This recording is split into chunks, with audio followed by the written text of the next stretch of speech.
윤석열 검찰총장에 대한 직무 배제 조치를 두고서 여야는 극명한 견해차를 드러내고 있습니다. 민주당은 윤 총장에 대한 국정조사를 검토하겠다라고 나섰고 국민의힘은 민주주의의 질서를 파괴한 것이라며 반발하고 있습니다. 국회 취재기자 연결합니다. 이경국 기자. 네, 국회입니다. 네, 직무 배제 조치를 두고 논란이 커지고 있습니다. 윤 총장이 오늘 국회로 온다는 얘기가 있었죠?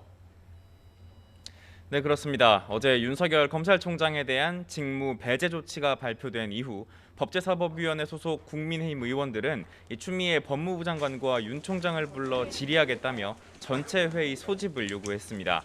이 같은 요청에 따라서 실제 오늘 오전 10시쯤 전체 회의가 열렸는데요. 회의 직전에 국민의힘 조수진 의원은 윤 총장이 국회에 출석하겠다고 알려왔다 이렇게 밝혔고요. 김도읍 의원도 회의 도중에 윤 총장이 대검찰청에서 출발했다는 전언이 있다고 말했습니다. 하지만 민주당 소속 윤호중 법사위원장은 안건이 없고 또 출석하라고 연락한 적도 없다며 출석을 받아들이지 않았는데요.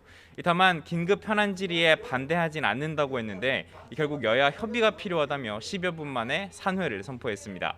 그런데 회의 이후에 국민의힘 의원들은 이 국회 출석과 관련해서 윤 총장과 직접 연락됐는지는 모른다며 한 발 물러섰고 이에 대해 대검찰청도 확인되지 않은 내용이라고 설명을 했습니다. 국민의힘 의원들은 오늘 오후 대검찰청을 찾아서 법무부의 발표 내용과 관련한 사실관계들을 확인했는데요. 내일 다시 법사위 전체 회의 개의를 요구하겠다는 계획입니다. 자, 직무 배제 결정에 대한 여야 반응도 알아보겠습니다. 민주당과 국민의힘 지금 거세게 맞부딪히고 있죠?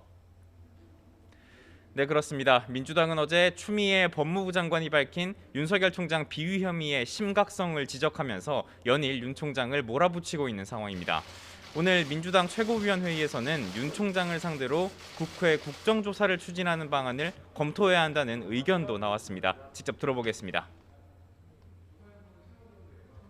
시대착오적이고 위험천만한 일이 검찰 내부에 여전히 잔존하는지 그 진상을 규명하고 뿌리를 뽑아야겠습니다. 단순히 징계 처분으로 끝날 사안이 아닙니다. 국정감사나 특별수사를 통해 진상을 철저히 밝힐 일입니다. 네, 반면 국민의힘은 이번 조치를 정권의 횡포로 규정하며 반발하고 있습니다. 국민의힘 김종인 비상대책위원장과 주호영 원내대표는 오늘 오후 긴급 기자회견을 열었습니다. 김 위원장은 검찰 개혁 방향을 종잡을 수가 없다면서 민주주의 질서를 파괴하는 것이라고 지적했습니다. 들어보겠습니다.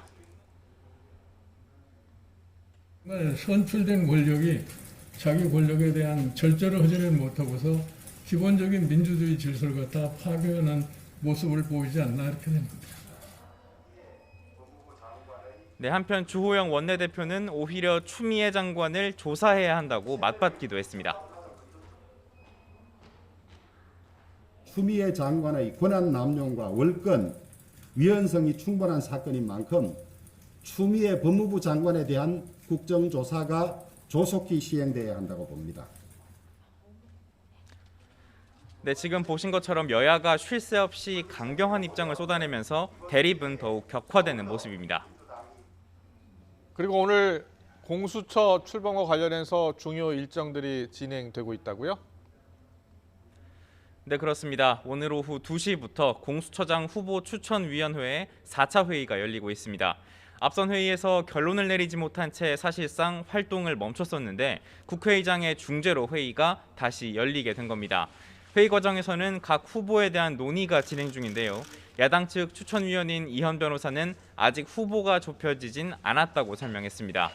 추천위원들의 의견 대립에 윤석열 총장의 직무 배제 사태까지 겹치면서 공수처장 최종 후보가 결정될지는 여전히 미지수인 상태인 겁니다.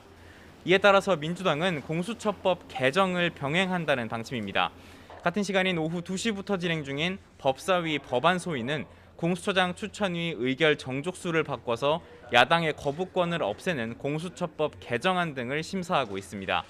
민주당 의원들은 추천위의 논의 상황을 살펴보면서 공수처법 개정안 의결을 검토할 것으로 보입니다. 지금까지 국회에서 YTN 이경국입니다.